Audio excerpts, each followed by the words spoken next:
Скъпи приятели, добре дошли на нашия канал, на Таро канала за Слънцето и любовта, както е наименован и той.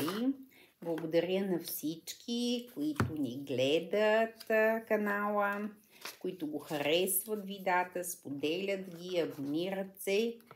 Благодаря от сърце, така споделям обща енергия и връщате по този начин енергията съответно както към мен, така и към всички духовни водачи, които съответно ни подпомагат в този процес.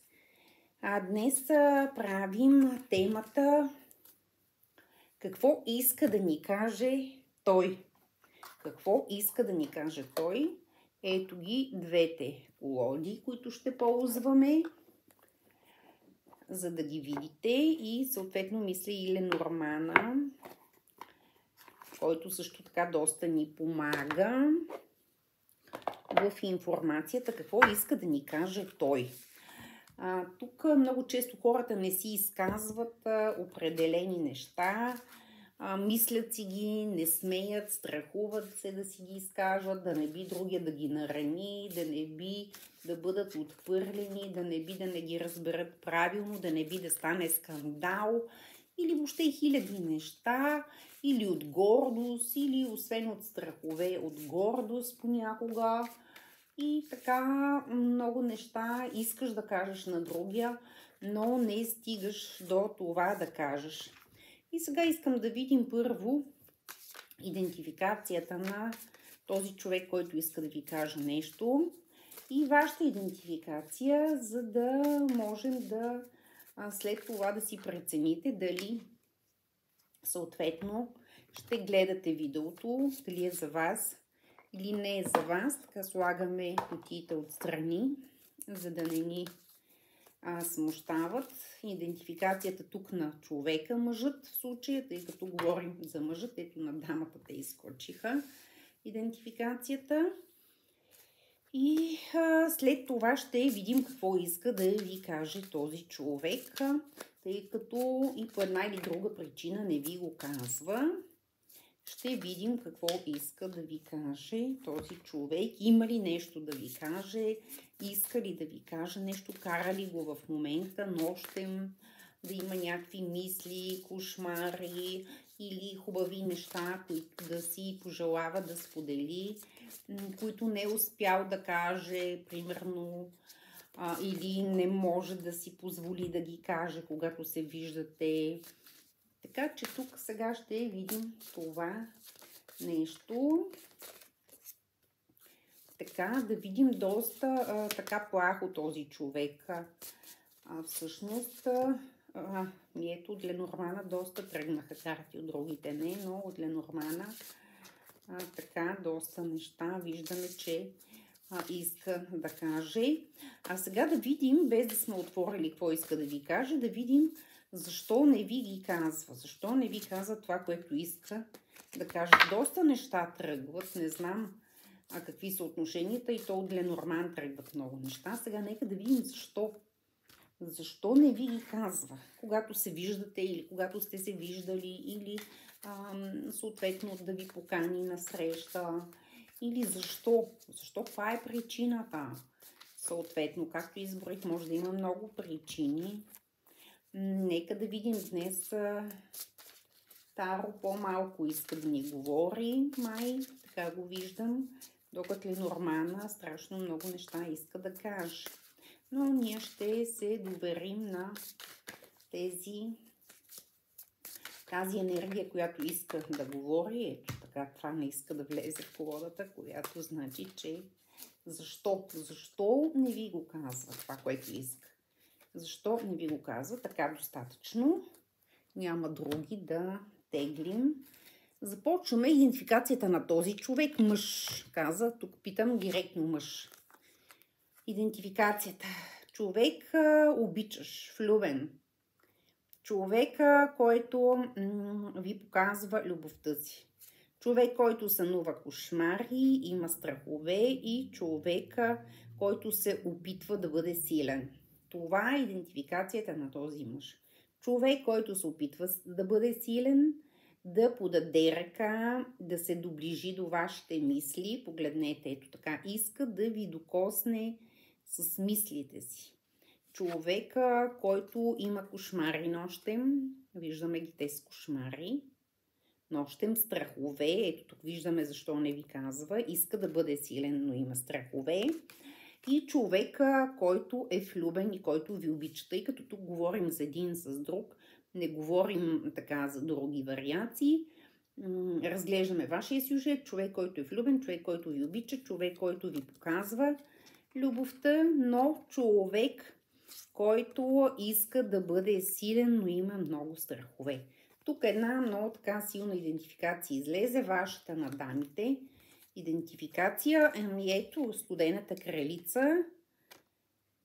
Студената кралица, съответно, която е попарила един човека, който с огън и страст е отивал към нея.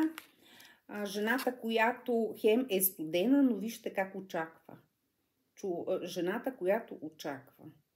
Има страст, но има и студ. Тук вие сте две лица, два образа имате, дамите. Едните от вас е възможно да сте студените жени, другите да сте страстните и чакащите. И да очаквате този мъж или да го попарвате този мъж. Възможно е вие да очаквате вес, знак, активност.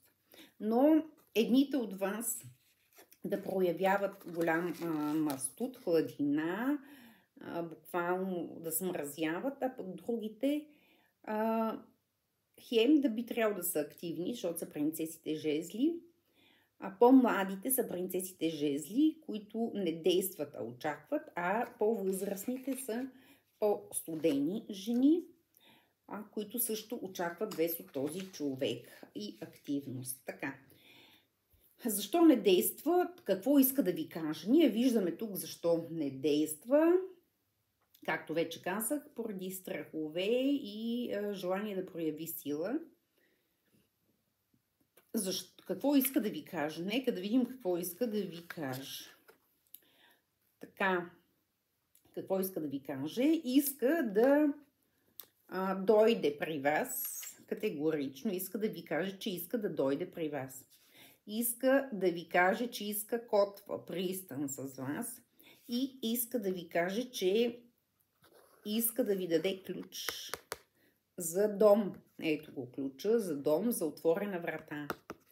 Така че тук ето какво иска да ви каже, че иска да дойде при вас, че иска котва да поставите и че иска да ви даде ключ и да ви отвори вратата си. Сега може и да е по друг начин. Иска да дойде при вас, да постави котва и вие да му дадете ключ и да отворите вратата си, неговия дом и вашия дом за него.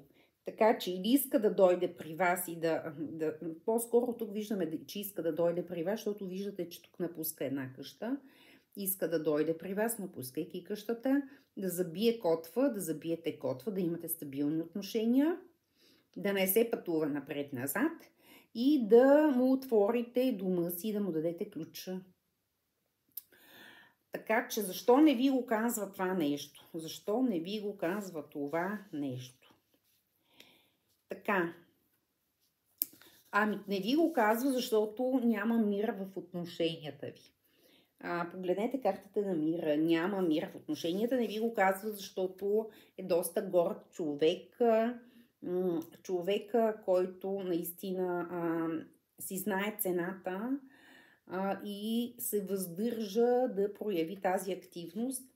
Ние виждаме, че вие го очаквате в огнената енергия, но той си седи доста гордо и пасивно. И защо не ви го казва, защо не ви го прави? Така че тук може би някакви материални фактори има, които го забавят, материални фактори.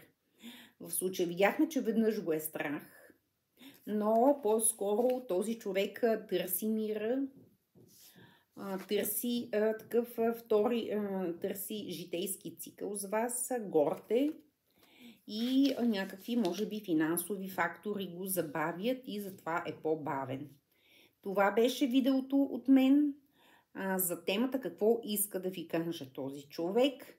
Много интересни неща иска да ви каже.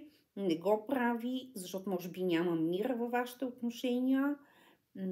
Като че ли по някакъв начин няма, за това, че е горд и че действа бавно. Завършвам видеото по много интересен начин.